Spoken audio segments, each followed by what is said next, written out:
We've been on for a minute. Yeah. But I'll slate Oh, have we? if we're ready. Damn it. Again. We're going to have to erase that herpes part.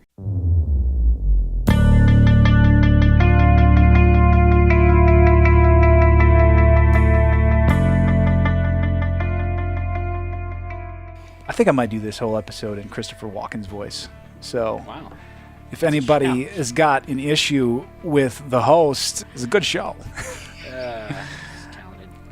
It just goes to show. And now she catches more fish than I do, so I've grown to regret that. That does say a lot. I was like, man, I really hope I'm not overselling this.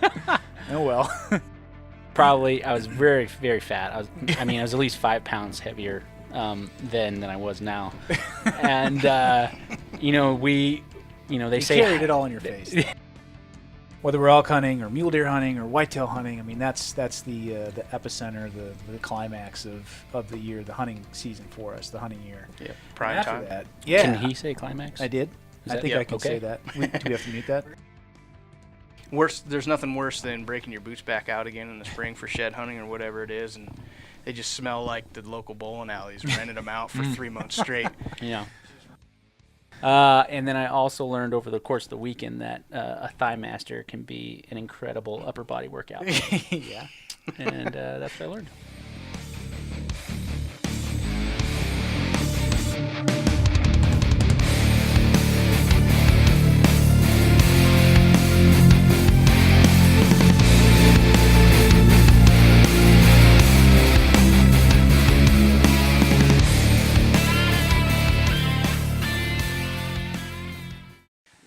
All right, another Actually, episode of the Krave, another one, and we have a Still guest. here. We got a guest in studio.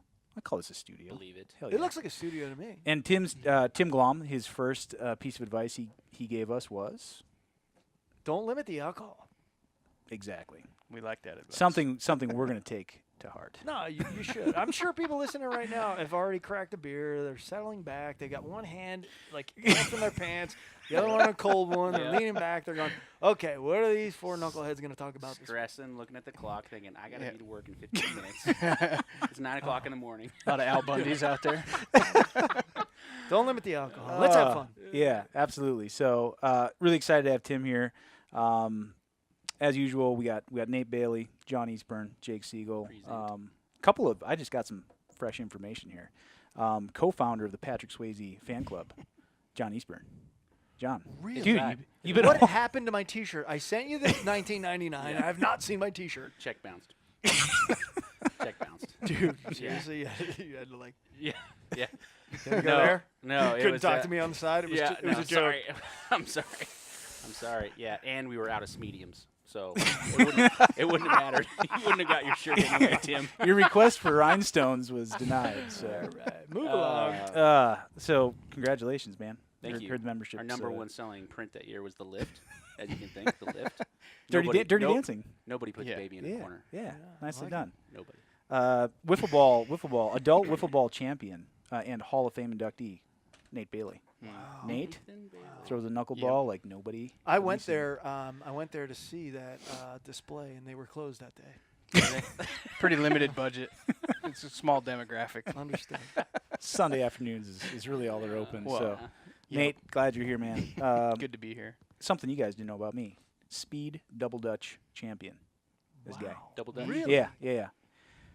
Vinegar, hopscotch, cradles, whirly bird, 1 foot, 2 foot, anything you want to do, and then you just pick. Yeah. So Impressive. yeah. So was that the Really blind talented bunch here, man. yeah. Well, our last guest, we had found out, his name's Pedro, that he was the inspiration for John Mayer's "Your Body's a Wonderland," and Never heard it. really, I don't believe you. Unfortunately, I saw the Adam's apple. John will say it to you He right was now just if you need a reminder. working to throw it back down. But no, our guest here, Tim Glomb, allegedly the man who has never wore the same trucker hat twice. Ooh, Can wow. you confirm or deny? No, I'd rather not talk about that at all. Listen, you're among friends. I don't know. It's if an I can addiction. confirm that. I mean, that would be an amazing feat. Like, there's that dude on 30 Rock, right? That show who always wears a different trucker hat every episode. Yeah. No, I'm not that cool. I do have a lot of trucker hats, but no, can't confirm it. All right. So, But now I have a goal. Thank you. I've got something. You should, man. Yeah. Everybody's got to Trying have to attain goals that. in life, so there's one. But Tim, given your extensive resume, why don't you introduce yourself? See, I don't understand the resume. I haven't written a resume in a long How about time. life experiences? Life experiences? Can talk for days. Perfect. Yeah, I don't Try know, not man. to. I don't really know what to say there. I mean, What do you currently do? currently do. I'm over at Bowtech. Been at the Bowtechs where I met all you knuckleheads. Head of digital strategy over there, which doesn't mean much, but archery guy, marketing guy, television guy, former music guy. Just loving life. Finding myself in Oregon in the sticks in your studio drinking beer. Yeah, Mm-hmm. Long, but you don't. crazy road to get here. You're a Colorado man. I am a Colorado guy. I've been in Colorado. Originally born and raised Philadelphia.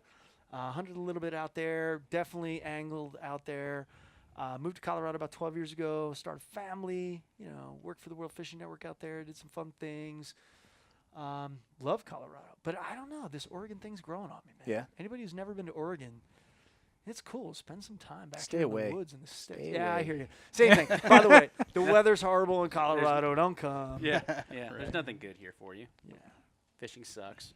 Yeah, But I you hear did. that. You dabbled in the music biz. Dabbled is definitely not the right word. No, I mean in the '90s, I was working for a bunch of bands over at Capitol Records and bands like EverClear.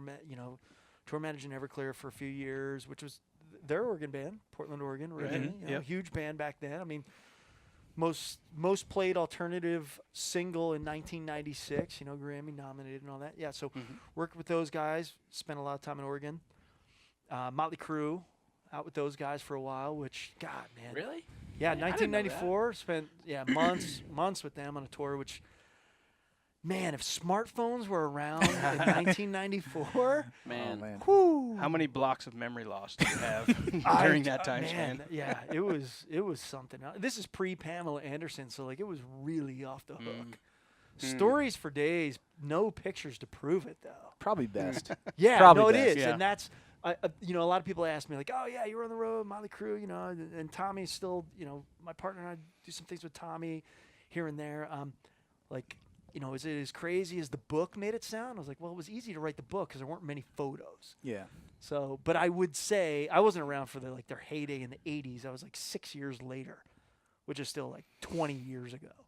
But those guys went for it, man. If anybody partied, it was Mötley Crüe. It was great. That was fun. And all Something. the Go ahead. Facebook stalking that I've done of you. Uh-oh. I'm surprised I never came across that. No, well, I try. And my wife Mötley has Crüe definitely censored my previous past for Yeah. good reason, Okay. and my attorneys. No. For- And- yeah, well, that makes Facebook sense. came around That in makes sense. '94, or sorry, Makes sense. 2004. I was gonna say I 94 really was out with I really Mötley Crüe. missed it. Yeah. Yeah. Interesting. Mötley Crüe, Slayer, a bunch of other metal bands. Yeah. Awesome. Traveled the globe, 40 different countries, something like that. Yeah, that was fun. And that was just the 90s. Yeah. Is that before you fun. were married? Or is that? Oh, yeah. Way before. Way before. How'd you meet your wife? I went to Denver. A guy was trying to get me out there to kind of reboot his marketing company. Went out for a weekend to kind of talk through it. Met her. He was a friend. And literally, I met my wife. A great story. I met my wife. I swear I'll make it visual and I'll make it quick. I was at prefer this that. event. Sweet. I was at this event. A good friend of ours actually was playing there. Donovan Frankenreiter, kind of like surf dude from Southern California, was playing this event. I didn't know her, but I knew she was friends with like the guys I was with, and I kind of remembered her name. But at any rate, I saw an old buddy and needed to write down his number, and I looked over her because she was the closest woman, and I was like, "Hey, do you have a pen in your purse?" And she's like, "Yeah, I think I do." And she literally took her beer. She was holding a beer can with a koozie on it, backstage outside, and she stuck the beer to a pole, like 5 feet off the ground, and took her hand off of it, and it stuck magically to the stage pole. And I was like, she started digging through her purse for this pen, and I was like, whoa, stop. What is that? And it was a koozie with magnets all the way around it. She goes, oh, that's the magnet koozie. Yeah. What? Put I that love anywhere. you. Yeah, I'm You like, complete I'm me. kind of an outdoor guy. I've never seen this thing called the magnet koozie. And that was it. And I literally, I was I just pestered her all night, and then I took her camping the next night. She took me camping. She had a truck. I doesn't have a camp. And we went camping and like kind of hit it off. And funny thing, from the day I met her, we saw each other. We went no more than 4 days apart for 9 months from the day I met her.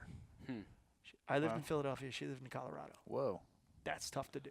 Yeah. We did it. She worked for HBO. I was working for MTV, and just traveled and made it. Yeah. So. That was long before Snapchat and Skype too. Oh yeah, no, That's an didn't even get any achievement. dirty snaps or anything. Oh, that's cool. So no, it was a great story. Yeah. So how? I mean, God, that's a leap from music and Mötley Crüe to Yeah, and then worked with the Bowtech. JackAss guys in between all that. So Yeah. like, produced a bunch of stuff. It was a record label with Bam Margera. A bunch of production stuff with Bam Margera, and skateboarding superstar.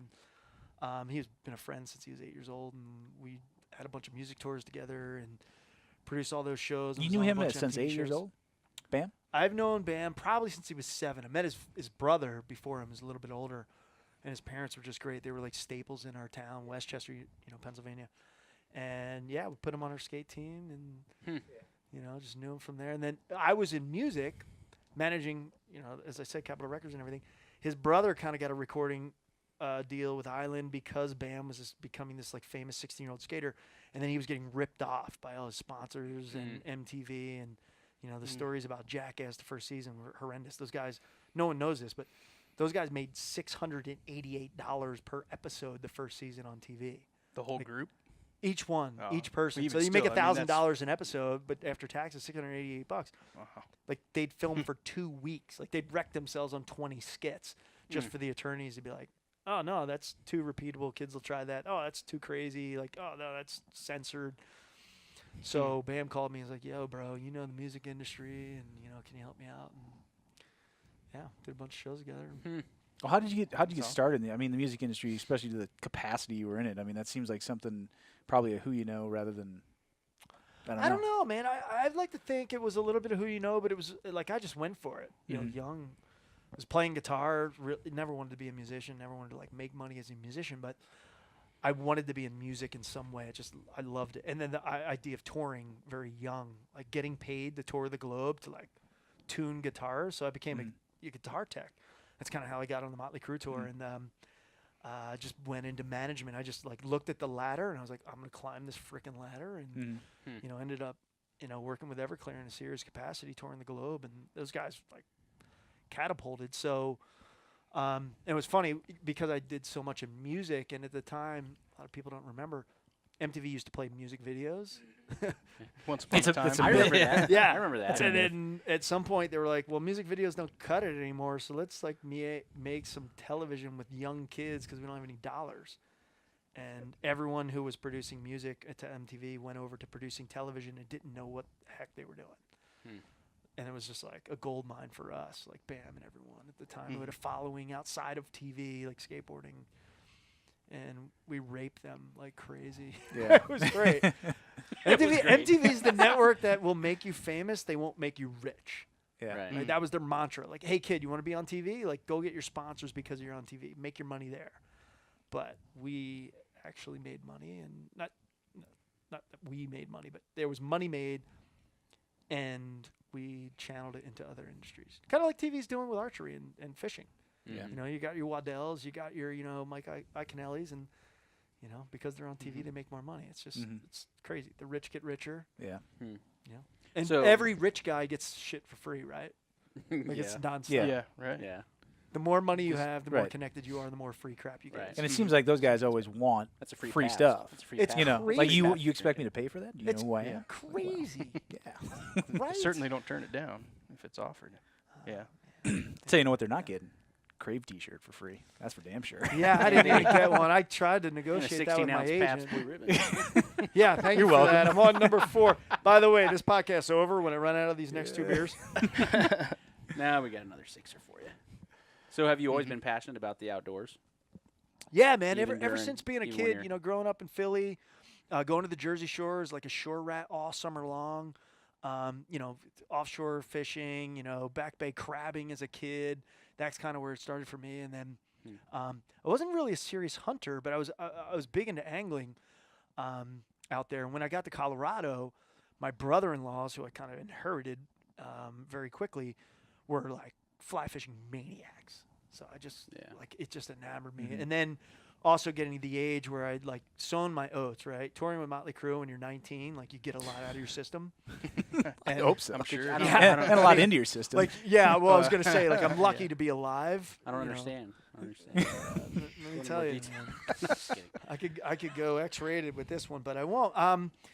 Yeah, and then when I got to Colorado, it just like it reignited 100 times. Like anybody who moves to Colorado or something like that, from like you're just taken in by it. You knew you're in the right place. The opportunities are unbelievable. By the way, stop moving to Denver, people. But yeah, like a 20-minute drive, you can be, fishing, hunting, everything. So, and then when I had kids, it really hit. Yeah. Like, all right, we got to eat food, right? Okay, well, where's that food come from? Oh, wait, $35, I can go kill a, 500-pound elk? Yeah. That seems like a pretty good deal. And it's up in that pretty mountain that's beautiful, and I can camp there for 10 days? Like, it's a no-brainer. Why doesn't everybody hunt? Right. So Best meat you can eat. Yeah, for sure. yeah, I mean, like, seriously, hundreds of No years, hormones. this animal and its previous generation have drank water that falls from the sky and grass that grows from the dirt. Like, end of story. Yeah. The sweetest, shortest story you need to know. Yeah. So sustainability was, as far as the hunting part of it, it's kind of what kind of made that burn a little Well, bit. sustainability is definitely a good factor. It's a feel-good factor, and it really, the conservation, we won't get into that because most of your audience stuff, agrees with everything we're thinking. But for me, it was, all right, I'm responsible for these young people. Like, what kind of fuel are you going to put in their body, and what's the cost of that? You can feed your kid McDonald's twice a week, and we know what's going to happen. I mean, we see that diabetes, New York, even Colorado has the sugar tax, which I love. New York just repealed it, unfortunately. But, all the sugar and the inner grocery aisles are just crap. Yeah. So if I can go get, 120 pounds and feed that to this kid that's pure protein that, again, water from the sky, grass from the ground, like it's a no-brainer. No-brainer. And that's our responsibility as parents, right? It's the kids don't have a choice. Yeah. Of course they want to go to McDonald's, but no, we're going to eat at home. We're going to eat this amazing meat. So Yeah. that has been my number one driver. Yeah.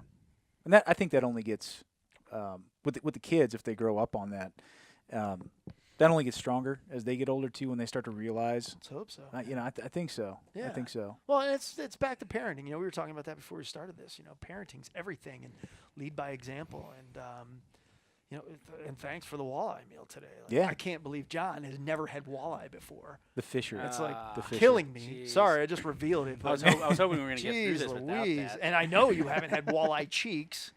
I mean, that's True. That is the best. Like on the True. boat, coming out of the water, walleye cheek right then and there. But yeah, lead by example. Teach them right, and then like we all try and do. Propagate that and befriend somebody every day, and don't force something on them. But if the opportunity arises, convince them. Hey, look, hunting's good. And those animals crawling around in the hills. If you're gonna eat meat, they're probably the ones you want to eat. Yeah. Well, and to your point, not to go off on conservation and healthy living, but man, it's good to see how prevalent and the voice is being heard now. Like everybody's talking about it as far as good natural protein.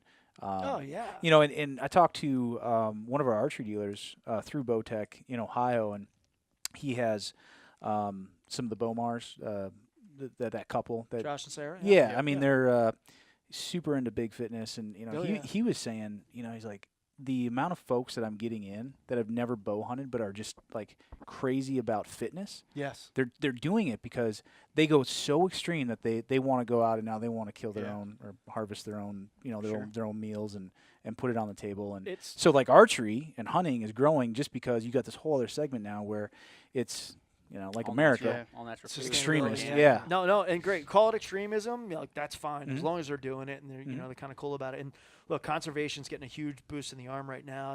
The whole New York Times article a few weeks ago with Jason Akuyu and what they're doing with sheep hunting, the amount of dollars that raises, and bringing public awareness of license. I just spent $1,500 last night, like in the office before I left. Colorado tags were due last night. $1,500. My wife won't listen to this, right? Yeah, we can. Right. But You're the marketing whiz. You can probably isolate that, right? But I mean, the amount of conservation dollars, and I think you bring up a good point about the sustainability in the food. But I have a good buddy who was head of content over at GoPro. Used to work for me over at Mark Cuban's television network, and he got into archery. Just called me randomly. Says, "Yo, man, I'm into archery. Like, it's cool. It's awesome." I'm like, "Whoa, I'm into archery now too." And he's like, "Oh, really? Cool." And he bought a diamond. So all right, cool. But his thing was he's such a big CrossFit guy that he didn't get into it to kill animals. He got into it for the mental game. Yeah. He needed something beyond the gym on rest days and things that were driving him mentally, focus his energy, body, right, perfect form, everything else. So he got into it just for the target recreational indoor. And I thought that was interesting. I never really kind of dwelled on that. But, yeah, like archery can fit your lifestyle in so many ways. If you want sustainable meat, great. Yep, go out and do it. But if you just are a CrossFitter, an extreme fitness guy, look, man, there's a mental side to archery that will parallel. Your Well, it can apply to physical. anybody too. I mean, Yeah. you got a stressful job or whatever. Yeah, it's a relief. Yeah. Yeah. You got a range near your house on the way home, or Oh man. if you're lucky enough to have a range at your place of business. I'll If you, tell you. So in the my industry, problem that's is, awesome. the traffic in Denver is growing so much. I got to figure out how to do archery while I drive home. Right? 'Cause if I can figure that out, Yeah. like I want to be the first guy that gets the ticket for drive-by archery, arrowing while Right. driving home. Right. Target practice. You need a secondary car that you can shoot into with target. And you Yeah, just- something. Or There you like go. like maybe a bow fishing bow where I can like retract it. Like just There like you yeah. We just were bow fishing with a guy last weekend, and he's a huge bow fisherman. I mean, he's fanatical about it, right? He's got a phenomenal boat. I mean, he's got thousands of dollars stuck in his boat, but that's his thing. He doesn't. He coyote hunts, but that's his thing. Although he's on the water, he said over 100 days a year, and he said he goes home every night. He said every night he does 150 reps, right, with 60 pounds. 60 pounds. Yeah, every night. wait, just work out, not his bow. No, that's Or with his just bow. with his He bow. draws a Just 60 draw and pound let bow down, draw and let down. just so he can have that muscle memory and Really? be. Yeah. He said on a tournament, on a hot tournament night, he'd shoot probably 300 times. No, I believe in that. an overnight tournament. My good buddy and Bowtech Diamond Ambassador Nate Zielinski has taken me bow fishing 1,000,000 times Colorado. May through August, like the carp in those big lakes are unbelievable. Even at like 10,000 feet, you get amazing carp sunning and pike too. Those are fair game. Yeah, total fair game, which I want to ask you guys about. But you're right, like 300 times gets old. Although Sure. the sport is so much fun. But well, let me ask you about this. We just talked about conservation and food and sustainability. Like, bow fishing is just killing fish. Mm-hmm. Come on. Like, is On that carp? no, on anything. On anything? Yeah. John, have you ever bow fished a fish and be like, "Oh, that was great. Take a picture. Let me put it back in." Come on, you catch bow and release? There's very few catch and release opportunities. You got to be a very good shot, But Yeah. which we're not. But they are. You so- generally but the- do that for so- invasive species or non-native species. Uh, And- okay. So I don't know enough about this. I'm certainly not coming from like a high point No, it's a down, good question. But Yeah. like carp in Colorado, obviously invasive. And by the way, do we all agree that carp were brought here as like a food fish in the 50s? Like The way I read, they were German- actually brought here for testing for invasive aquatic plant control. really? Yeah. All right. So I've heard. a And they different originally story. went to Alabama, and then they started farm, but they were unregulated for almost 15 years. So they see? didn't stop import until the late 70s, and I think 64 was the first large scale. You import. clearly know more about this than me. I thought I was educated in this. I did a story for the World Fishing Network years ago, and I forget it. Like, literally, I'm gonna have Alzheimer's in like 7 years. It's gonna suck, but I can't remember anything. But the story I remember was that it was brought here in the 50s from Germany because we had outfished all of our bass, which was a big restaurant food on the East Coast, and all these East Coaster hoity-toities were eating all this bass, and we were running out, so they kind of brought in the carp. And then the carp, this is where it goes a little crazy for me. Like up in New York or something, it got into the Great Lakes and like, went rampant. Yeah. I'm Yeah. not talking about Asian carp, but Right. that was a story I heard. So, Well, there's definitely been import for Somebody needs food to Google that for real quick. food source as well, yeah. and that happened heavily in that 10 or 15 year stretch where it was unregulated. So why aren't we Or at eating least the carp that we bow fish? Why aren't we eating? Why aren't we eating them? I don't think because there's so much. the majority of us don't like it. Well, wait, Yeah, hold on. It's not walleye. No, it is True. not the steak It's of the definitely lake. not walleye. Steak of the It lake. is not the steak of the lake. That is true. I mean, come on, though. Is bow fishing realistically? Is it something that we should be promoting? Like just killing fish for fun from Yes. above the water, shooting an arrow into it, and like throwing it in a trash can? He obviously didn't read our most recent post. For carp, for sure. Yeah. Because they're massively destructive to aquatic ecosystems. That across the country, is that a blanket statement that you're willing to get behind? Yeah, I would Okay. stand Yeah. behind Alright, Nate on alright. that.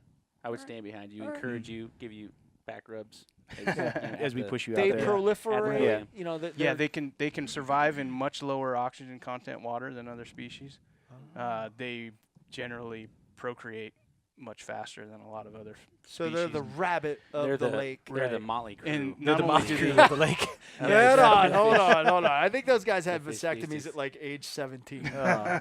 But no, there's a reason why when you go out and you can shoot 300 times a night and be tired of it and not even make a dent, there's a problem.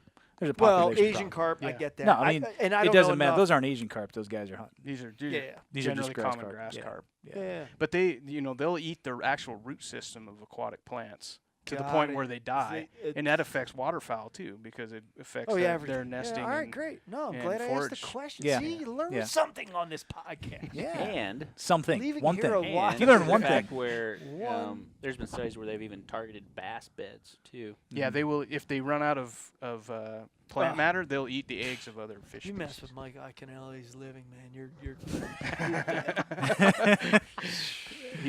He will scream and yell. That's right. And In a very entertaining urban angler. fashion. All right. Yeah. All right, great. No, good. I learned something. Thanks for that.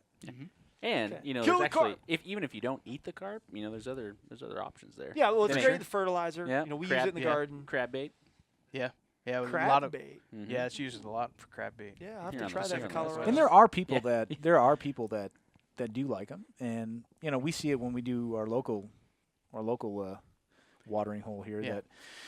that we shoot carp at. I mean, there's people that they'll come around and be like, hey, you When want that? I lived In another when time I and lived place north and when I country? lived when I lived north of Eugene. Yeah. There in a small city, small town. I had some neighbors that they would welcome me with open arms when I would knock on the door with some carp. Oh yeah, So Huh. they All right. they liked it. Hey, good thing you don't live there anymore. Yeah. It's a longer drive to take them trash can full of carp. But All right, Some so, people all eat right, it. cool. Yeah. Well, bow fishing, A+. We're all for it. All right, cool. yeah. So you Glad we were reached talking it. about I mean, gosh, your music stories are amazing. But it seems like you kind of what? No, please. Please, guys. I just had a question. Yes. I mean, Could you ask it obviously- without touching your boom Sorry. on your mic, please? Sorry, should I clap? Siblings, No. siblings. We need just put your Um, pants I'm back just- on. We'll I'm go. just with calling you out a little bit. What's your question? So obviously, outdoor related activities were probably low on the totem pole with these rock stars, music stars. no, that not you- necessarily. So I my mean, there question is, were any of those guys like, yeah, I like to fish, or was that ever a conversation? Like, did you ever talk about the outdoors with these guys, or was it like, yeah. In fact, check out all right, the so- hoo-has? Yeah. So here I got some. These might be a little yeah. out of left field, but Corey Smoot, who I don't know if you guys know the band Gwar. Yeah. All right, so Gwar, great buddies of mine. I've known him for 20-some years. Richmond, heard of 'em. Virginia's Didn't they best. just lose their lead singer? Was that Yes, Gwar? Dave Brocky died. I don't know, it might be Last 3 year? years ago. Was This it? May. Oh wow. Yeah, it's coming up on 3. So, Awesome but stage Corey show. Smoot, they lost 2 years prior. I think it was 2 years prior. He was a huge outdoorsman. So he'd come to Colorado and literally, like, we planned elk hunts all the time. They couldn't have him because those guys tour basically September through December. That's kind of like the touring cycle for that band. But man, I mean, he was way into it. You know, it's Gwar. It's crazy. It's sensational. It's over the top. But Explain Gwar to anybody. yeah, The, so if the you haven't vast seen Gwar, majority that I probably strongly suggest that you Google it. And I got a great do it funny, at How do funny you spell story it? do about it How at do you work. spell Do it that? at work. How do you spell Gwar? Yeah, do it at work. It's totally safe for work. Gwar, Gwar. They've been around for 30 years. You know, Brad Robertson, his wife Nicole, awesome, great friends of ours. Like, catch up with them all the time. But they're kind of shock artist. How like safe is this podcast? No, go for it. All right, I'm not going to go there, but No, do it. If it's that bad. So I worked for Mark Cuban for a few years and ran the marketing department at his television network, Access TV, all live concert network. So short segue. His network, HDNet, which we rebranded to Access TV to be all concerts, was all about being provocative, right? It's like, whatever people won't put on TV, I want to put on TV. I'm Mark Cuban. And I said, great. Well, I have this band, Gwar. He's like, sounds awesome. Let's do it. So we set up a live concert in Denver, and I was texting with him. He watches all the shows, like all the live shows, unless there's a Mavs game that he's at. Mm-hmm. He texts me like 5 minutes in, and he's like, Tim, did I just watch the Pope get, I'm going to just use the word poked, with a crucifix where you wouldn't want to get poked? And I was like, yeah, you did. He's like, this never airs again. I was like, what do you mean? You're Mark Cuban. This is supposed to be provocative.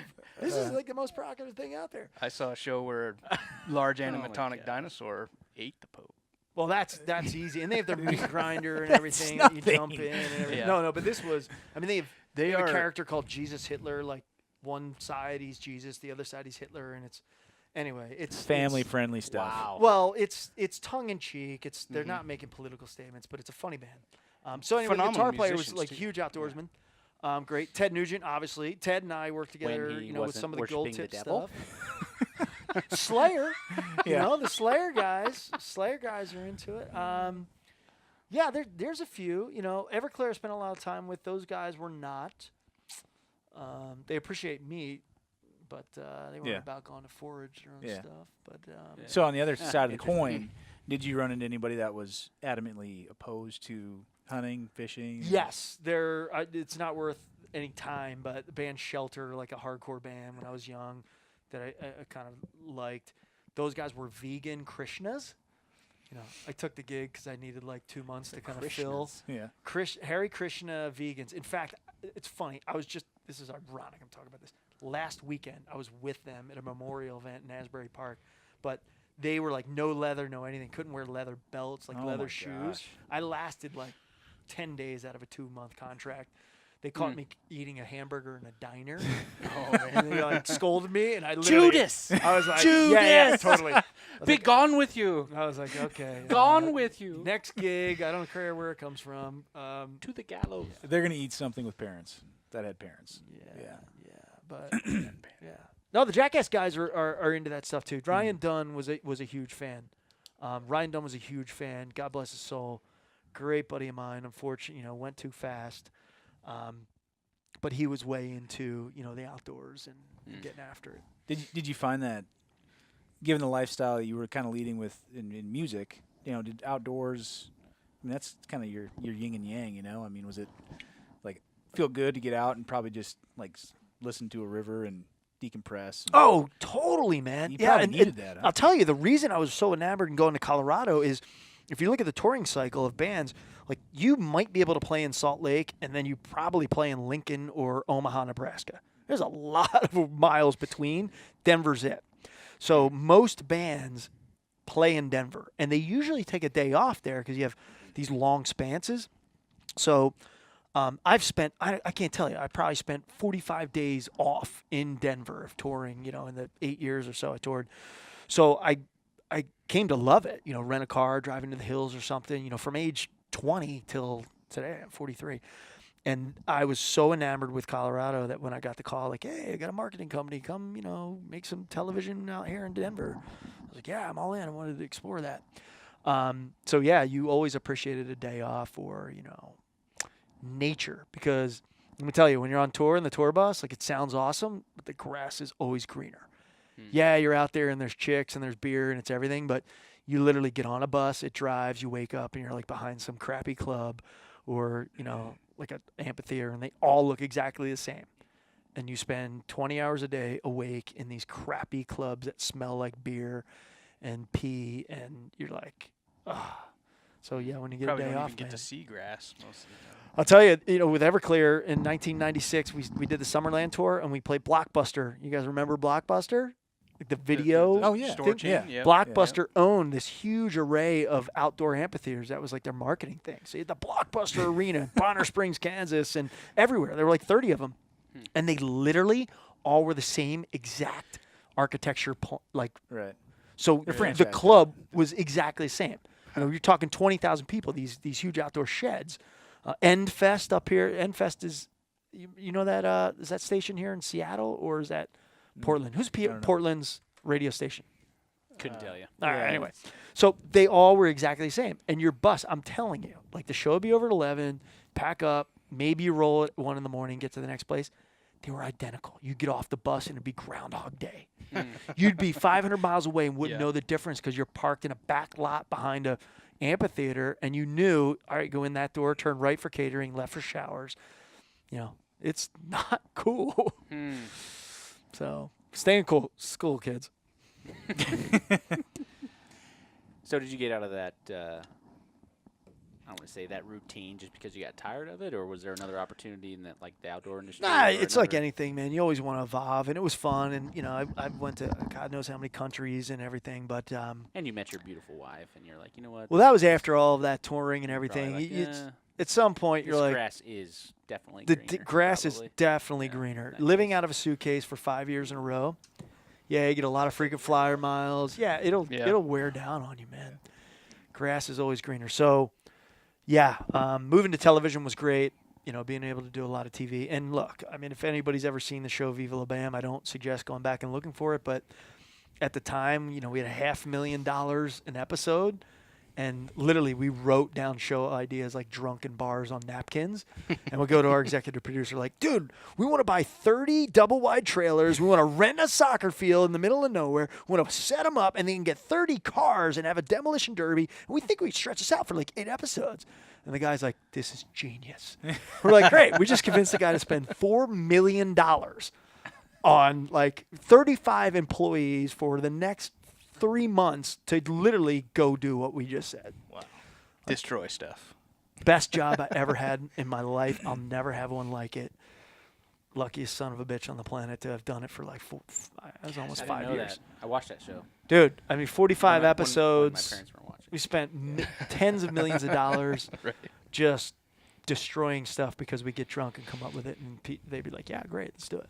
But do you think that, I mean, there was nothing out there like that, you know? Well- I think people just appreciated the, like, you know, off the cuff and, like, these guys, this could be me out there. Probably Well, happened too much. but- Yeah, it was, because Bam was fairly young at the time, so he related to these kids. He wasn't like, you know, some 35-year-old trying to market to 13-year-olds. I mean, he was an 20-year-old marketing to 16-year-olds. So it was relatable. And he was, like, I mean, that show, if you went back and watched it, like, 90% of that stuff was real. Like, everything we did to his parents was real. They never knew it was coming. Oh, God bless their souls. But they were amazing. They're amazing Yeah. people. They're some of my favorite people in the world. I I'm remember still good watching a friends few of with those episodes. I'm them. Dude. like, wow, that is brutal.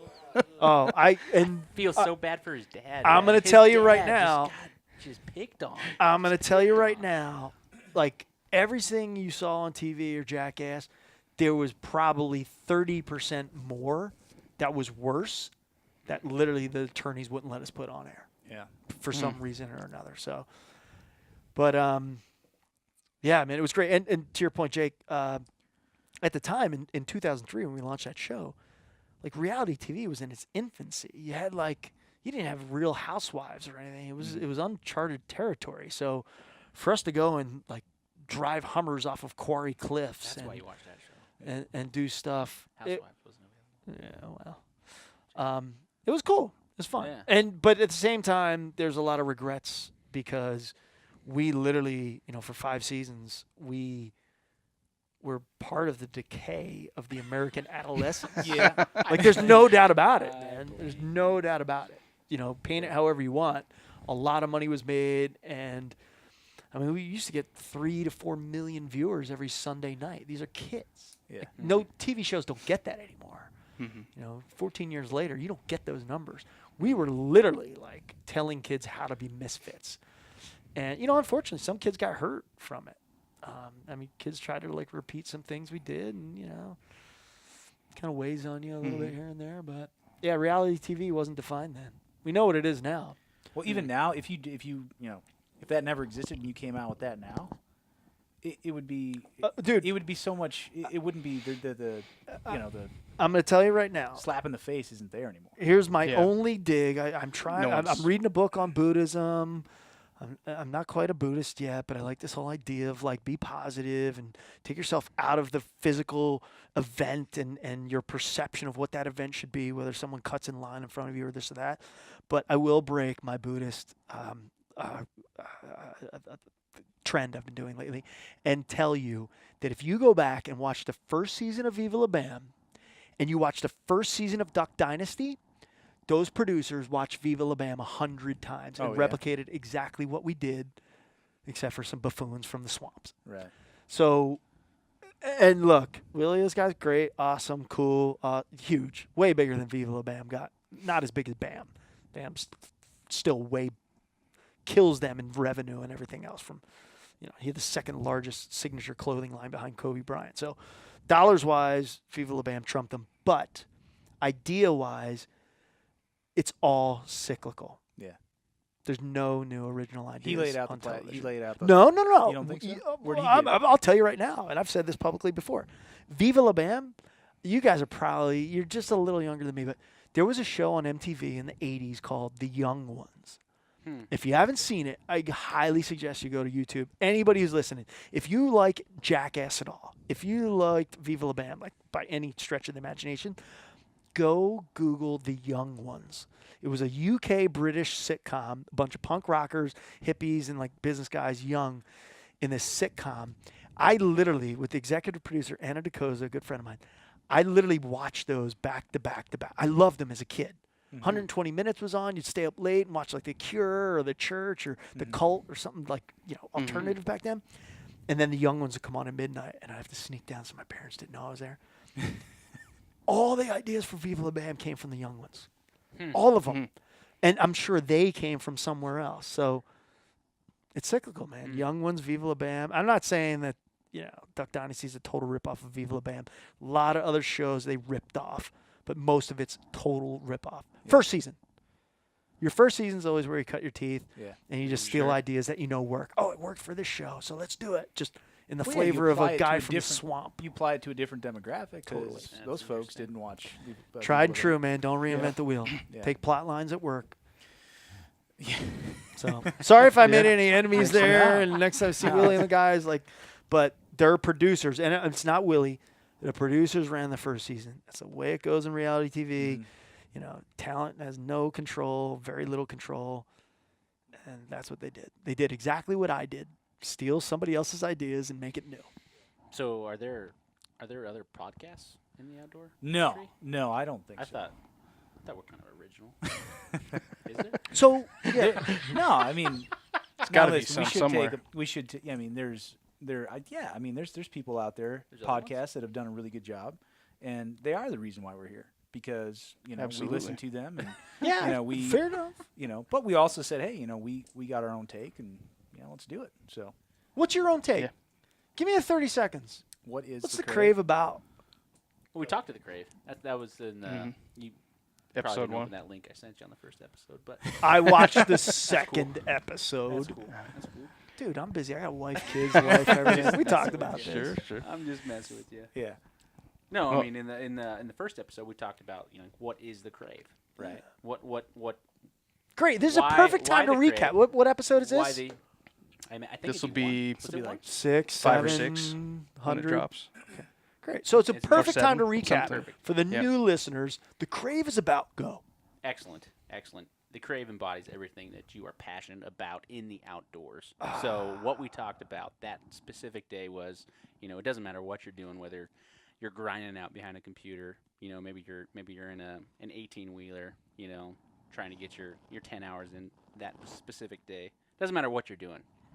It's almost like a sickness. You're always thinking about doing something outside. It doesn't have to be fishing or hunting. It could be hiking, rafting. Love it. Archery, mountain climbing. Love it. Splunking. Ooh, which caves. I talked about there a little bit there on that episode, but Skin this is what diving. you think about all the time. So what's our that next is the topic Krave. on the outdoor on the outdoor subject? What do we got? Who's got a It topic? probably Today? has something to do with you. Yeah, man. Well, What are you doing, Jake? What's your outdoor activity this day? Outdoor body Right now? painting. Outdoor You brought body some pictures painting. for us, right? I thought when we're done here, he's going to paint me up Sidewalk chalk. I do a lot with sidewalk chalk. after the So here's our podcast canvas, video. Tim, if you could lay down, that'd be great. Right name, green. Now, one thing that we all have a very rich background in archery. So, and one thing that we probably haven't talked about a whole lot in the first 3-4 episodes is archery. So, Really? you here being with Bowtech, I think it's what I wanted to talk about. I wanted to get your take on the archery or just the outdoor industry. What you think, what you thought about it, and I don't know, maybe you got to sugarcoat it a little bit, but No, I won't. I mean, what did you think about it coming in? So, yeah. From the industry. I mean, you obviously held some jobs that as far as video production and Yeah. quality of the things that you were doing in the industry you were in, being music and TV. You saw some pretty good shit. I mean, you saw high quality. And now you come to the archery industry, which we all know, being in there, you can get the marketing dollars necessarily aren't there with every company. So what did you think? So, all right. Well, I'll set it up by saying I am not your quote unquote archery guy, right? I moved to Colorado. I bought, honestly, I bought a Bear Encounter package from Cabela's for $350. Right? I was like, oh, archery, cool, awesome. Yeah, this looks good. How hard can this be? See, yeah, and it's right. There's I read it. There's 400,000 elk walking around in the woods there. This is gonna be pretty simple. Exactly. Yeah, I'm gonna need 50 arrows, please. You got a quiver for my back because that's where the cool guys keep them, right? Yeah. So, yeah, but I was your typical guy, and this is not very long ago. A typical guy walked into Cabela's and I bought what I saw in a sea of confusion and bought by price and went out there and was unsuccessful repeatedly. I was consistently unsuccessful. Sounds familiar. So, fast forward, I don't know, 8 years. I mean, again, I'm not from the bubble. I didn't grow up in the archery industry. I grew up kind of in the skateboard culture and then music culture and then television culture. So archery to me is, it's not new as a sport, but it's new to me as an industry. So I'm bringing, to your point, Jake, outside external experiences of digital marketing and video content and how to reach people and target people and et cetera. As the head of digital strategy, it's a data-centric kind of thing to the archery industry. For me, what I've seen as a consumer before I got into it is the outdoor space, and I'll put gun and archery together in this and probably some other things, even fishing. And by the way, I was a consult to the World Fishing Network in 2006, helped them kind of get launch into more carriers, so marketing capacity. So I know a little bit about outdoor space. It sucks, man. I'm going to tell you right now, I'm in it. I make my living in it, and it is about 47% of what it could be. Fly fishing industry, I'm extremely excited about. Have been for years. Sims, Patagonia, even indirectly, not all fly fishing, but Yeti's really stepped up their game. Outside of that, we show shows on TV that were shot a year ago, and we edit them together because that takes freaking forever, and then we gotta wait for some reason to put them on TV. It is ridiculous, man. They're always featuring products from the year before. And even that, flagship stuff. that's our perspective, right? We're in the bubble. We're archery guys. We're like, oh man, this new bow just came out. When's it going to be on TV? Oh, 13 months. Yeah. All right. Well, that doesn't help sell a product, but even tactics and technologies, I guess there is one thing to say, a good deer kill, a good elk kill, a good turkey kill is a good kill. It's timeless. It's evergreen. It's just cool. It's entertaining. But in the day and age of Red Bull and GoPro, some of my other clients, that stuff gets on air in hours if it's not live. Yeah. Why is the archery industry and the outdoor industry so slow? It's crazy. It's nuts to me. It's frustrating knowing what is possible and what is reality. So that's one thing that frustrates me. And then I think we're doing a disservice to the customer with that. Look, Jim Burnworth is on the Bowtech team, and he goes live at 5 every Sunday at 5 p.m. Pacific, live on Facebook. Him, his phone, and answers archery questions. He is one of the largest personalities for the largest media company, which I won't name, in outdoor space. And they can't figure out how to go tape and show it in a week, so that he's talking about elk tactics when elks are happening. Right. It's September. crazy. When are we gonna break this So cycle? is it just because that's the way it's always been? Dude, I'm telling you right now, as a former insider, and by the way, unrelated, the Outdoor Channel was a client of mine for years, and I was selling them technology for social and a bunch of different data stuff. And just knowing the inner workings, that's just the way it is, man. Like nobody's incented to change that. Although shouldn't say that. Viewership's in decline. Less people watch TV. More people go to YouTube. More people go to Facebook. Like, it's coming. And the companies that embrace that, Yeti is leading the way. Sims leading the way. More real time. Look at what the fly fishing film tour has been doing for years. It's awesome content. Yeah. Short form, awesome. Archery industry needs a shakedown, man. We just need a shakedown. Which is interesting because you look at bows, and we all have lived in that that industry for so long. Is that we put out new products. I mean, we are constantly working ahead. We put out these products, which seems like on a 10-month cycle. New bows every 10 months. There it is. There it is. New guy to the podcast. But yet, the marketing of that stuff is completely backwards. It's like it hasn't caught up. It's really frustrating to me. And look, we don't have to get into dirty laundry, but yeah, even at Bowtech, where we're pretty far advanced. I mean, the fact that an archery company has a director of digital strategy, okay, we're leaning in the right direction.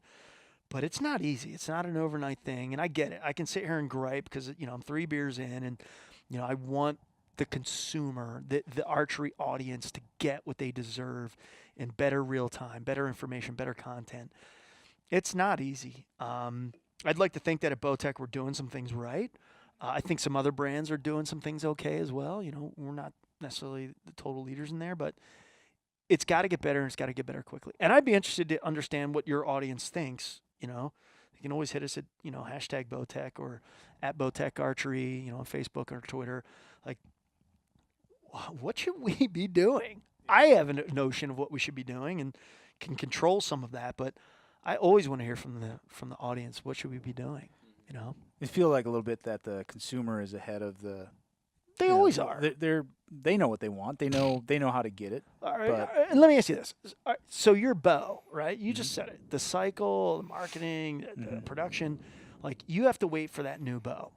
Do you have to wait for a new iPhone? Like, it just happens. It happens. Yeah.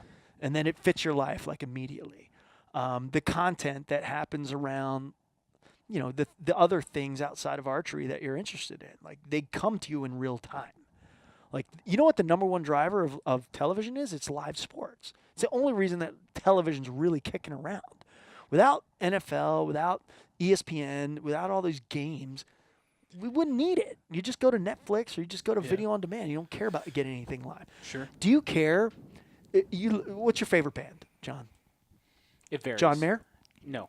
Sergio Simpson? Absolutely not. It's Sergio it Simpson? jogs between John Mayer and Billy Ray Cyrus. Okay. But if those so. guys were playing tonight live from Las Vegas Don't at break my- 11:15, Don't break my heart, Tim. Is it happening? would you I'll go. tune in because it's live? Like, is that the big Yeah, thing? I see what you're saying there.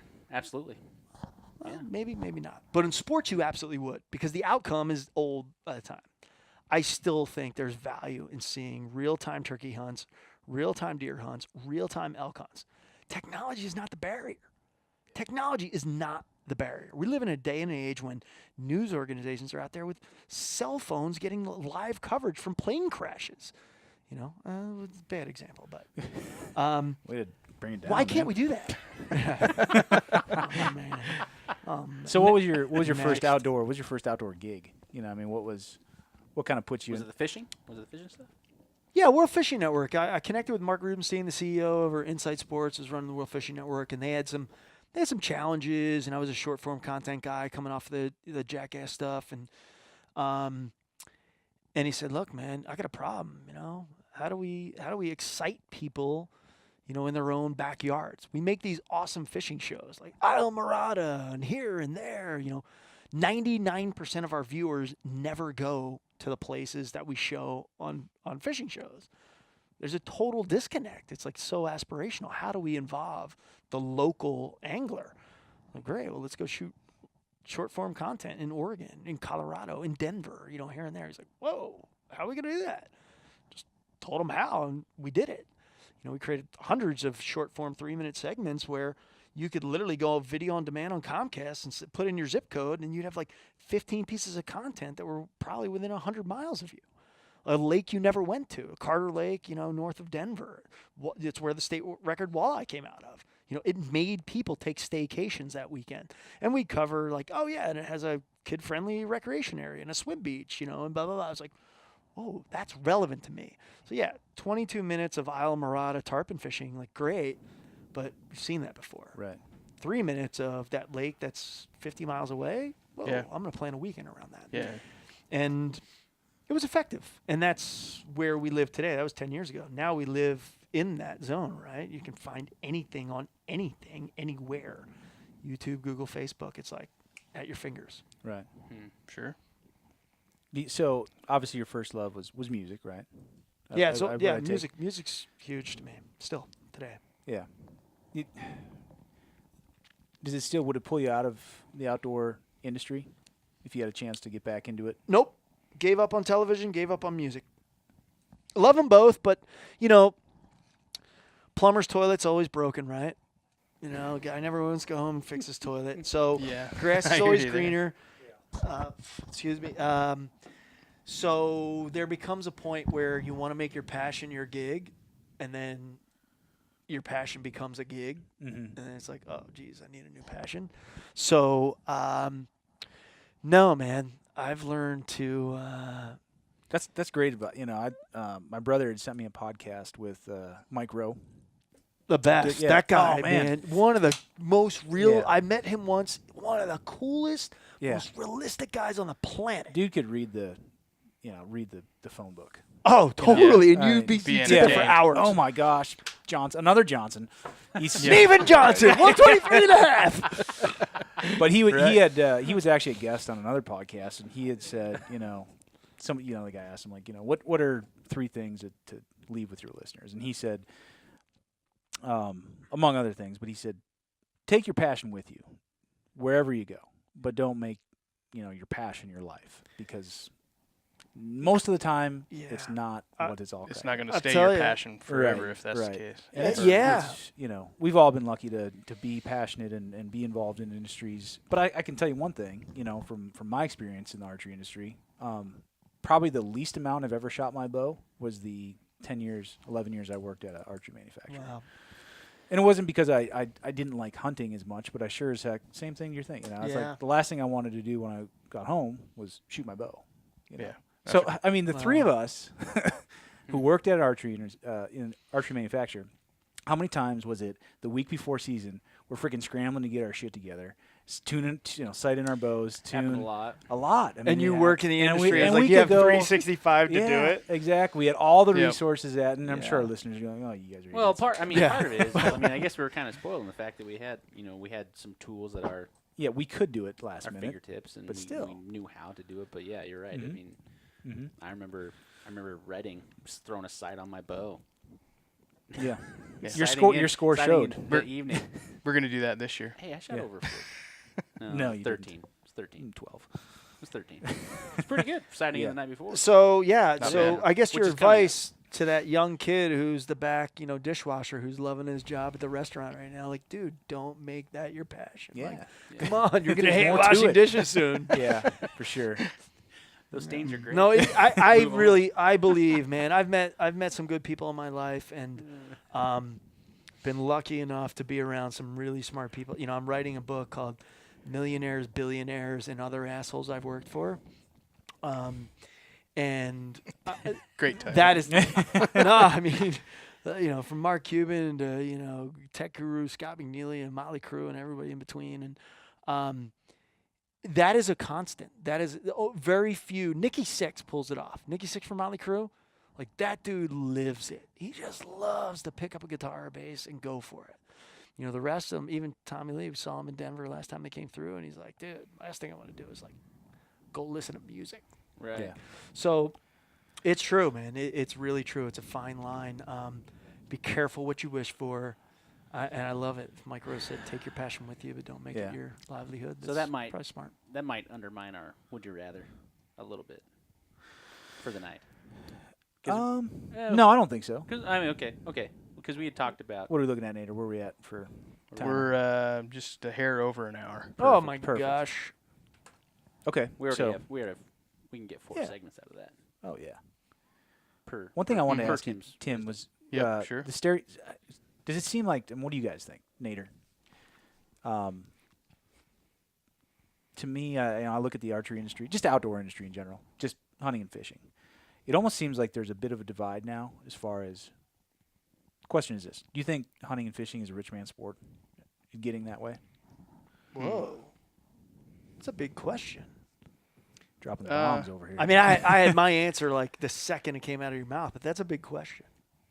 I think it maybe was that way, or at least really reliant upon public or not public, having private land access.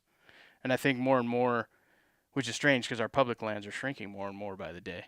But I think the tidal wave of do-it-yourself hunters is growing, particularly backcountry. I mean, the linkage between fitness and hunting, whether it's particularly archery hunting, but you know, there's it has applications to rifle hunting too. But and as you alluded to earlier, Tim, about paying attention to where your food comes from and making that a more important aspect of your life. Having people like that or folks that are big into fitness kind of gravitating towards hunting because of the food harvesting aspect and also just putting yourself to to the limits physically, going into the backcountry and that kind of stuff. Yeah, I see that trend growing more and more by the day. That's a big one. Yeah. And it does cost money. Well, does it? Does it really? It depends on where You're right, where it you does. live. I mean, because I grew up. Let me back up. Eating a lot? I did eat a lot. Yeah. A lot of Little Debbie's, oatmeal cookies went a long way. But it does not, I guess, to answer your question. I don't think it's a rich man's sport. I think I if think you can easily make it that way. easily make it a rich man's sport. Like I just said, I dropped $1,500. I don't think I had a yesterday. pair of waterproof boots the first 10 years I hunted.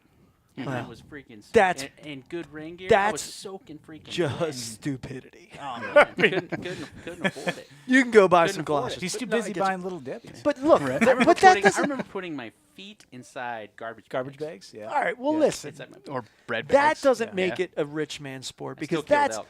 that's everyone's got to deal with wet feet, right? So like the fact that you have to buy some decent boots, like I see where you're going with Nate, the public land and access is diminished and tags, but you can go out and buy a great fly rod for a Temple Fork Outfitters rod is really cheap with a lifetime warranty for what you get for it. Like I literally have some that I've had for 10 years. I've broken them and I pay $25. I get them fixed because I slam them in car doors. You can get out there. Anybody can get out there and fish. There's enough public land, fishing wise. Hunting, a little different depending on the species you're chasing. But turkey, like, come on. Anybody can go out and get the turkey. You can make it a rich man's sport. We probably, the four of us, probably make it more of a rich man's sport. I mean, multiple bows, multiple this, multiple that. But we got to remember, the middle American, the guy in the middle of Iowa or Indiana or wherever can walk in for $350, get a bow that's going to last for 10 years. It's not the best bow. It'll kill something at 30 yards. It doesn't need the best of everything, and they can get out there and do it. And people are doing that. They're definitely doing it. The backcountry is tough. I live in Colorado. I sleep at 9,000. I hike to 13,000. That is brutal. But you don't need, I'm going to tell you this. I'm going to go on a limb. You don't need $300 in mountain ops to go hunting.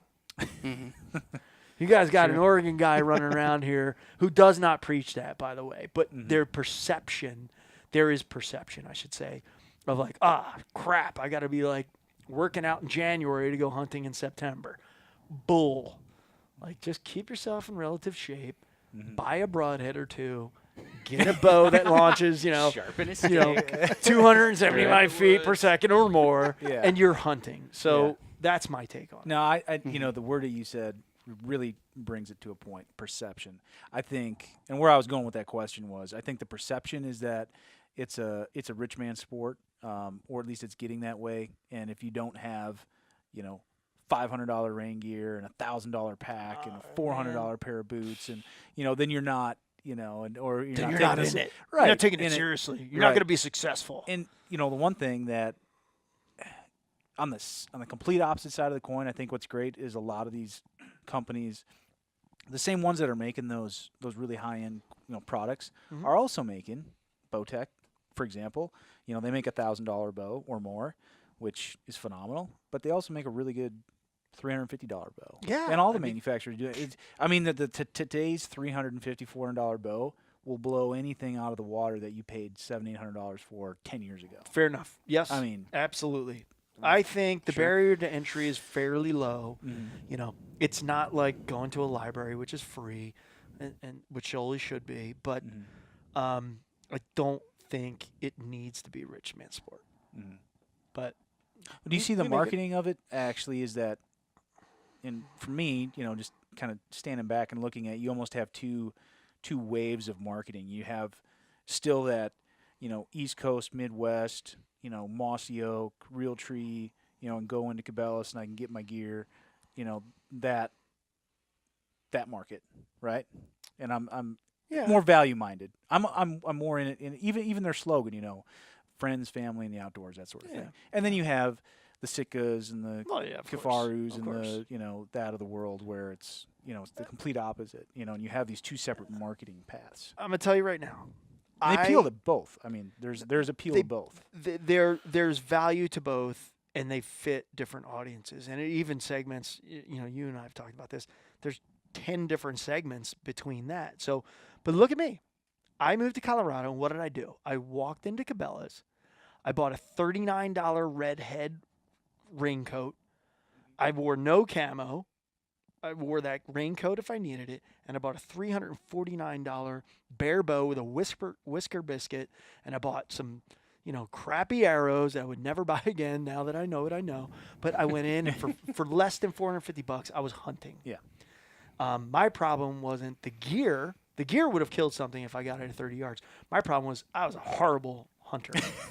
I'm like an average hunter now, maybe an okay hunter, but I have $5,000 worth of gear. I'm still like the knowledge is power. Yeah, it's so like that 80-20 rule, where 80% of it is your woodsmanship, and then that better gear will help narrow the gap on that remaining 20%. I'm going to tell you this. I have a very good friend at home who, when I started working for Bowtech, I bought him a bow. He's just my boy. He doesn't know much about archery, doesn't care, but he just has time on his hands. Kind of like that free spirit guy. He's like, yeah, I'm going to go spend like 10 days in the woods. Like, yeah, cool. Like, he had an old aluminum bow with aluminum arrows. Yeah. That's what he was shooting. This thing was, I don't even know what. So I bought him a bow. I got him some arrows. Good buddy. He goes out and plugs on his first day, 3/4 of a mile from the truck at a campground, plugs a giant 6x6.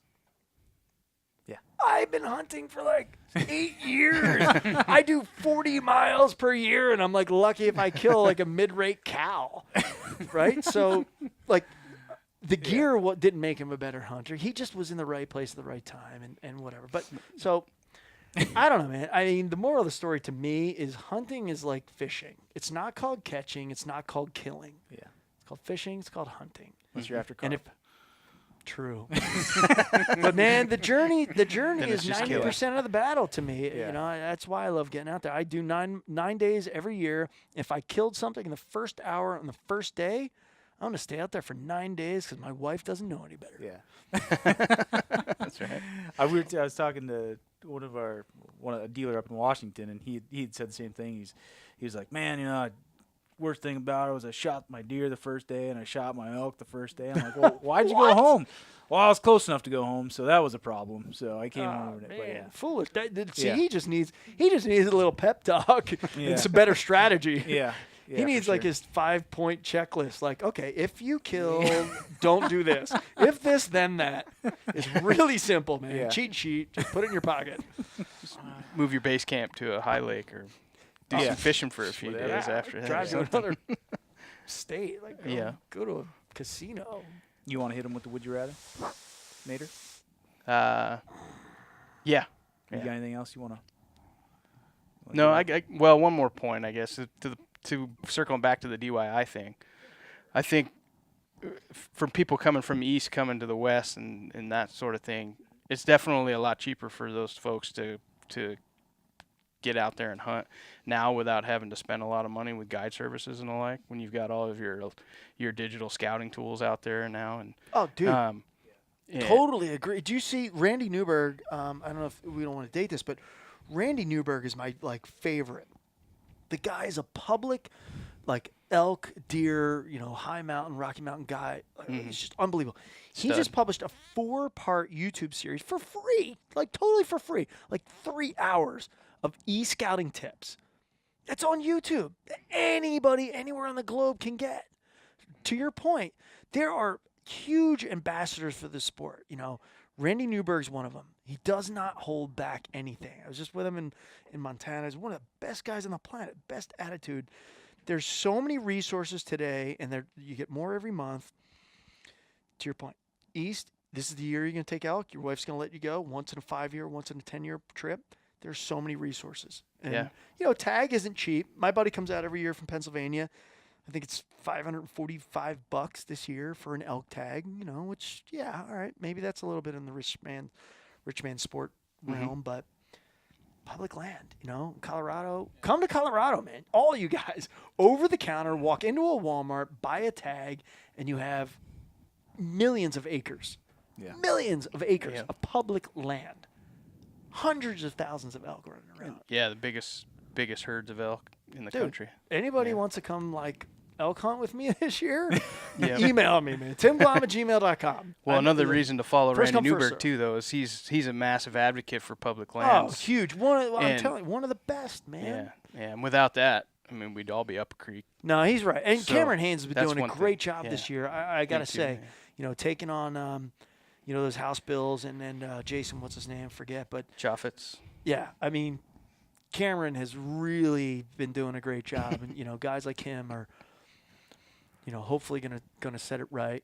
But that's what we need. Yeah, I mean, that's I think if anything, sportsmen have always been a little bit of.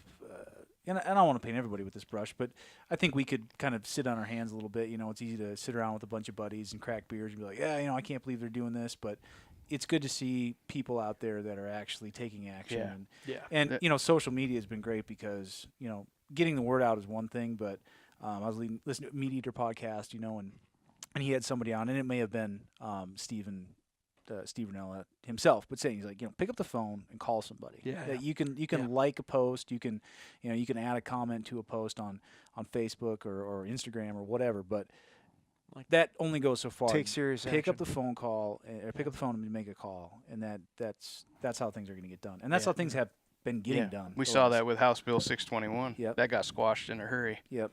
Due in large part by, right, and social media platforms generating that contact with your legislators. That's one trend that I am seeing that is pretty heartening as well. Is sportsmen are getting much more involved in the political arena. Well, let me ask you this. I don't want to in extend all areas where this it matters. beyond too much, but we've a new president, right? Most sportsmen, and we saw Outdoor Channel aggregated all these sportsmen. Ted Nugent to everybody in between, Waddell, all of them. Oh, you got to vote for Trump. You got to vote for Trump. You got to vote for Trump. And then I think we've got a little bit of buyer's remorse. I'm not going to go into my political affiliation, but what do you guys feel? Where do you think the average sportsman's mind sits right now? We're about 100 days in on this new president. We've seen some weird bills introduced, some public lands up for sale, potentially. Where do you think the sportsman's mind sits politically? Well, Not asking for your affiliation, Yeah. but the average sportsman, where do you think they sit? Is there buyer's I remorse? think there's a little bit of confusion, to be honest, because most sportsmen are conservative leaning By nature, sure. Yeah, but historically, the Republican Party has been the least favorable when it comes to public lands. So explain that. So the Republicans. So Jason Chaffetz is a Republican. That was his bill, 621. Yeah. Now that was out for several years before the last presidential election. So that. But I doesn't assume you're necessarily also talking about correlate to like Trump, but selling off for mineral rights and drilling and all these things that are closed down and kill off wildlife, things like that. correct. Okay, all right, Correct. cool. Yeah, they're either for wholesale Big dollars and capital gains. Or sorry. right, and very little regulation too when they lease out these lands for the mineral extraction and stuff. They don't enforce all these cleanups and So everything how do after you they're done. balance that? Things like the Bristol mine and everything. Yes. Like, how do you balance that with the liberal mentality, but Republican mentality of I don't really. I don't think know. That's the we $1,000,000 look at question it for and sure. we look at the person as a whole, and we say, well, what side are you on? Are you Republican, or are you a Democrat, or are you independent, whatever it is? And you look at it, and I don't think anybody, whether you're a sportsman or not, again, without getting too deep into this, but you have to say, in my opinion, well, give me an issue. Give me an issue, because then I'll give you my opinion on how I feel. Because just because and ultimately you have to make a decision. You have to check that box. You gotta, you gotta go on whatever. You got to do it. So you have to take it issue by issue, and it comes. You weigh it out. I think that's why Trump won this year. Frankly, is it wasn't Republican versus Democrat, because Trump wasn't a true Republican. I mean, he wasn't like party line guy. He's changed. He ran fences. Talk about building a wall, man. This guy ran like fences through. I think he was a Democrat like 8 years ago. And when he's always said the if I ever like ran for president, I'd run for the Republican Party because they're the dumbest voters out there. Right? He said it publicly. So, but I don't know. I don't want to beat the dead horse, but I think it's very interesting the people that were rallying in the last days to get Trump in that have now gone very quiet, and may have even some of them are like backtracking, like, what do we got? Another 3 years, 8 months. I don't know. Yeah. I just think it's interesting times for this country to take a look at, to your point, Jake, I think you did it succinctly. Who's the right person? Not the right party. Like, maybe the party is like don't exist anymore. That would be awesome. That would Who's be the right awesome. person that, relates with the values I care about. And I think this year was an example of it came down to the people. And unfortunately, and I'll give you my opinion, and the people that we had to choose from was pretty I don't think anybody unfortunate. debates that. I don't think anybody debates that. But I'll also say that we're the ones that put him there. There were other candidates that were available, and we put those people in those positions. I mean, I don't know, man. Lesser of two evils. yeah, and that's what it came down to. Well, And everyone said that, but even But still. you're right though. It's like Republican, Democrat. That's what it's come down to. Yeah. Which one gets in that's the agenda. and you had a very. Do I go for archery or rifle tag? yeah. Darn, Something man, like I don't know that. what to do here. Well, our Second Amendment should be safe at least for the next. Dude, Almost 4 years. all right, I don't want to extend this any Oh, longer, geez, but Nader. come on, Come man. on, Nate. You really think Obama and Hillary were trying to take your guns? No. You think they were trying to take your guns? No. All right, well then The- why would the you firearm- say that? The firearm industry wanted to push that. They had a pretty pretty killer 8 years All right, while so Obama was voters in office. bought into the now marketing of it. But you come went, on, you went to a very to a very Obama dark was place. not trying I to don't take people's guns. No, I don't He think was so. trying to limit the guns that got into the hands of people that probably didn't need them. And is it uncomfortable to ask a few questions and get some data on people before you give them a gun? Yes, that is uncomfortable. Does it feel unconstitutional? It might feel unconstitutional, but as a human being, I'm sorry. Like, it's just freaking common sense. Have a kid, it becomes very real very quickly that your school, wherever your kid might go, outside of your, even inside of your site, like, can be subject to a maniac. Colorado, Columbine, shooters 15 years ago, the Aurora shooters, 4 years ago, like, you're never going to stop that. Sure. If you never sold another gun from this day forward, you were absolutely going to have one of those per month, hands down. There's How many already millions of guns are there? far too many, or far. And I exceeding the get amount really that- frustrated with the yeah, sportsmen yeah. that say, and I'm not frustrated with you, Nate, but I get frustrated with the sportsmen that say, well, Amendment is protected. It was always protected. No one was ever trying to take your guns. Just trying to limit who gets guns going forward. I'm sorry. As a I was parent. mainly referring to the Republican Party as always been Yes, no, friendly no. to. So yeah, Second they Amendment. are. They are. But I do hope that Donald Trump's immediate family, with Don Trump Jr. being a big sportsman, and that circle of influence will help, even though he's partly because he's not historically always been a Republican, but he also has those influences in his ear. That I'm hopeful that public lands management will continue in I a agree. in I a agree. respectful fashion. Look, I'm through his hopeful. administration, but I got to be honest. I'm hopeful of Donald Trump. I think some interesting new things are going to come out of it. Yeah. We'll Regardless of who's in office, at any Mhm. point in our lives, there's always going to be a battle. We're always going to have a battle to fight, and we have to stand united and speak up and speak out and teach our kids, those values and what's important to us, and hopefully sure. it keeps Make going. decisions. So, Yeah. absolutely. Interesting. Mhm. All right. Cool. all right. All right, yeah. Let's. You want? Would you rather? Yeah. Yeah. So So we tailored this one to you a little bit. So. Ooh. yeah, so You this tipped week your we hat a came bit. up with we talked a lot about your involvement in the music industry Yeah. and in the outdoor industry as well. Sure. So Wait, last question. Did you Go work ahead. directly with Mark Cuban? I was direct report to him. It was nonstop every day for 3 years. Tell us one thing that most people don't know about Mark Cuban. Yeah, there's one thing. A lot of people ask me that. Oh, you work for Mark Cuban? That's cool. Direct report, VP. There's one thing that people need to know about Mark Cuban, in my opinion. Shark Tank. Yeah, he's fun. He's entertaining. He's this and that. Some people that have done business with him would say he's not a very fun business person. He doesn't leave when he exits relationships. Maybe they're not always the best relationships. The one thing I will say about Mark Cuban that I witnessed personally, this is a guy who worked his ass off, at age 10, 11, whatever, 13.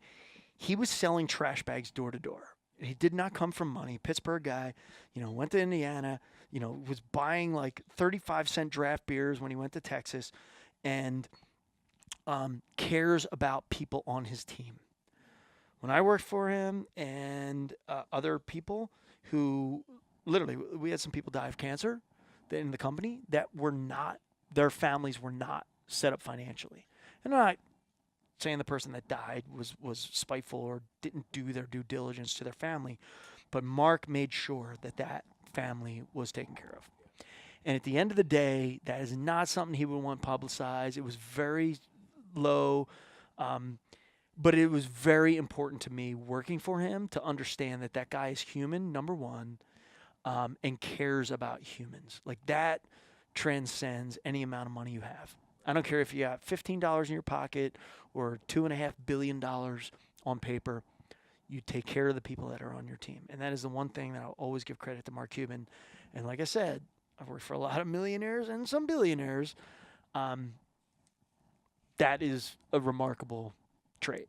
And I applaud him every day for that. Well, when you said that he was, shrewd or, maybe maybe not the most friendly when it comes to business transactions. I mean, you always hear the phrase, well, this is just business. And It's true. I think really the folks that are successful can draw that line and keep it and say, hey, this is business. And if I want to get ahead and, do what's right for my company, then, maybe I can't be the nicest guy out there. But yeah, well, look, there's a difference. And I think even, Mark Cuban and Donald Trump don't get along. They never have. Cuban would tell you that Trump's the kind of guy who, when Art of the Deal came out in 1980, which is a bestseller and a great book if you haven't read it, Donald Trump stepped on a lot of throats to get where he is. Mark Cuban got kind of lucky. He sold the biggest internet business in 1995 for $5.9 billion in stock, like the riskiest transaction ever for a company owner. So he got lucky, but Mark didn't have to step on a lot of people to get where he was. yeah. Warren Buffett, the ball's still up in the air about him. Seems like a nice guy. Seems like a great guy, great Nebraska guy and smart and entertaining, but some of his companies, that's what's in question, At any rate, Mark Cuban, I enjoyed my time with him. It ran its course. I left there by choice, and I went to work for Scott McNeely, who founded Sun Microsystems in the 80s. You know, another true tech billionaire. Yeah. So. Were you one of those guys, outdoorsman? Oh, Scott McNeil, yeah, big time. Yeah. Mark, no, not so much. Yeah. Not at all, really. Go for it. All right, so let's jump into the would you rather. So back to the kind of correlation between the music industry and the outdoor industry. So we thought it'd be fun to talk about if you had your choice, if you could see any band, alive or dead. Wow, man. There's more to this. Full concert experience, backstage pass, get to meet the band, get to go out to dinner with them. Most importantly, open bar. And we're going to throw in a magnetic koozie. Yes. Yes. Ooh, ouch. Who would it be? But wait, there's more. Or, well, you could pick anybody. Okay. Alive or pick dead. Anybody alive Full or dead. concert experience. Oh, man. Or No, wait, and you're gonna no, hold on. Oh, wow. No, and you get to I either get to do that or. no, plus you get to go sit down and have beers with them. Yeah. Or her. you All right. hang So out first for off, the evening. you're asking. All right, this is a little funny because you're asking a guy that question who went on tour with Mötley Crüe for months, drinking beer with them nonstop, hanging wasn't- out backstage with a lot of women. We weren't aware of Sure. the Mötley Crüe circumstance. Yeah, but that's one band. I mean, there's got to be somebody. Yeah, like, no, like, I get like you. put But up the here. the problem here is I've already done that with like one of the coolest bands in the world, so I gotta like top that. I gotta So you think about it. Well, you'll probably pick the other side of the would you rather then. So Or the other side is Okay. you can go on your hunting or fishing trip of a lifetime. So you can pursue any species anywhere. Wow. Can be fully guided, fully do it yourself, Ooh. whatever you want to do. All your tags are paid for. All right. You can get Yep. there, do whatever. Got So it. would you rather do that or see No the koozie. coolest band of all time? Okay. Well, I'm gonna No tell you. experience. I'm gonna give you. Koozie? No koozie. First, I'm gonna give you no koozie on the hunt. Yeah. How do I? Breaker. How Deal quickly breaker. can I flip this table? We'd also be curious to see if you could see the band live or dead. Who would it be? But Oh man! All right, I'm Two-parter. gonna. This is well. Oh man, that's a tough. That is an awesome question. You guys totally nailed. All right, here it is. Best I podcast would ever. I would like to see if I'm gonna tell you both options where I Alright. would want to go and who I want to do it with, and then I'll tell you which one won. which one you're gonna do? First Okay. off, if I were to choose the band, I would go back in time. Oh, fudge. I mean, Bon Scott, AC/DC, like would be awesome. Mm-hmm. But I think Scotland, Thin Lizzy, and hang out with those guys in like a real Scottish pub, Wow. Wow. and like talk about like the cowboy song. Mm-hmm. This is a cowboy song. You know, around the campfire, all that. Like, you know, I think that would be great. That's a good pull. That would be deep awesome, tracks. you know? If I were going on a hunt, I think I would probably, and I'm not an expert on the species, but because of the landscape, I've been in New Zealand twice. I would love to get up into the hills of New Zealand, right? I mean, everything there is native. There's nothing there that can kill you. Like, it's super cool. You know, Christchurch, Wellington, awesome places. I think I would like to go there and hunt. I don't know what I'd hunt. Red stag? I don't know. stag? Who knows? Mhm. I think I would choose Thin Lizzy in Scotland in the late 70s. That's what I would do if I could do it. That guy's just, I mean, Yeah. that's what I would do. And I encourage everyone to go out and listen to Thin Lizzy, the cowboy song, and you'll totally get where I'm coming from. That's a good pull.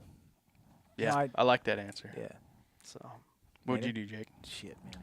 I gotta be honest. Garth Brooks is on there. Garth Brooks, obviously. Garth Brooks in my living room. Oh. I got the box set right here. While talking to him about my taxidermy. What's Trisha all about? I mean, really. Come on. Shoot, man. Do you guys have an answer? Because I honestly didn't think about this. So if you got an answer, go for it. Otherwise, I don't know. Guns N' Yeah. Roses is touring this summer, guys. It's a I possibility. thought a little bit about it. okay. I you think got? my hunting would also be red stag Oh, yeah? during the rut, listening to them roar Yeah. in New Zealand. Oh, yeah. That'd Good be choice. That'd be pretty have awesome. You refined the roar red yet? stag in person? I've learned that I cannot do that. Okay. Yeah, we've learned that effectively. You can't do that. So we got to cut that out. We'll On a- spare on a prior we'll spare episode, the spare listeners this time around. Red stag Prepared calling. Red stag Mm. call. Yeah. It's pretty weak. Okay. I won't lie. Hey, listen. Plenty of time to work on it. That's true. But I think on the concert side, I might go back to the 50s and see Chuck Berry in his early days. Whoa, when he was there you go, breaking man. ground and rock Great and roll. one. Great one. Talk to him about it. Like, where in the hell did you come up with that? Yeah, sound? what was going Holy through heck. your brain, man? Yeah. They didn't have methadone back then? Like, come on. High on life. natural. High on life. Yeah, that'd be a tough Good one. one. So what great would you call. pick? Great call. Which one? Do it. There's a lot of Chuck Berry albums you can buy pretty cheap nowadays. Good answer. So I'd probably do the Red Stag. Yeah. All right. Yep. The experience there. You got one? Dude, I don't know. That's tough. I think of Barbara Streisand. I was thinking about all the Not experiences you've had, All the- experiences you all would want to have. all the recorded VH1 videos from my folks. Neil Diamond, Barbara Streisand, magical. Both of those two backstage What? with some Some some cocktails. champagne. It'd be amazing. Nevertheless, I would have to pick This is brutal. Come on. an outdoor hunting adventure of some sort. I don't know. I mean, there's so many more out there. Man. There's See, so this is many the problem when you Moose, work in the moose. industry. Yeah. When you work in the Moose. industry, Yeah. you're That'd like, be good. oh, I don't know. I'm so jaded. I Polar would bear. probably do moose, maybe some polar bear. Like, See, what do I got on the schedule this year? I They're don't going to know. die from lack of ice, so I'll just go out there and kill them. Oddly enough, Just most swim right people out in there. the industry talk like that. Yeah. Hey, man. Totally. So there I was, heavily right from it. I just smoked it, man. That's the fifth one this Time to week. smack the hammer down. Pass me that cig. Oh, man. Cover I just sound, love right? killing stuff. It's just great. Yeah. You'd go moose though. Sounded like. Yeah, moose is. Yeah, I haven't harvested a moose yet. I think they're pretty easy to kill, man. Well, let me tell you this. DIY. I have moose. definitely had more opportunity to kill moose elk hunting in Colorado than elk. Really? So if you want to Yeah. moose hunt, Hard part start is putting drawing in the for tag, tags right? for. Okay. I think it takes 18 years.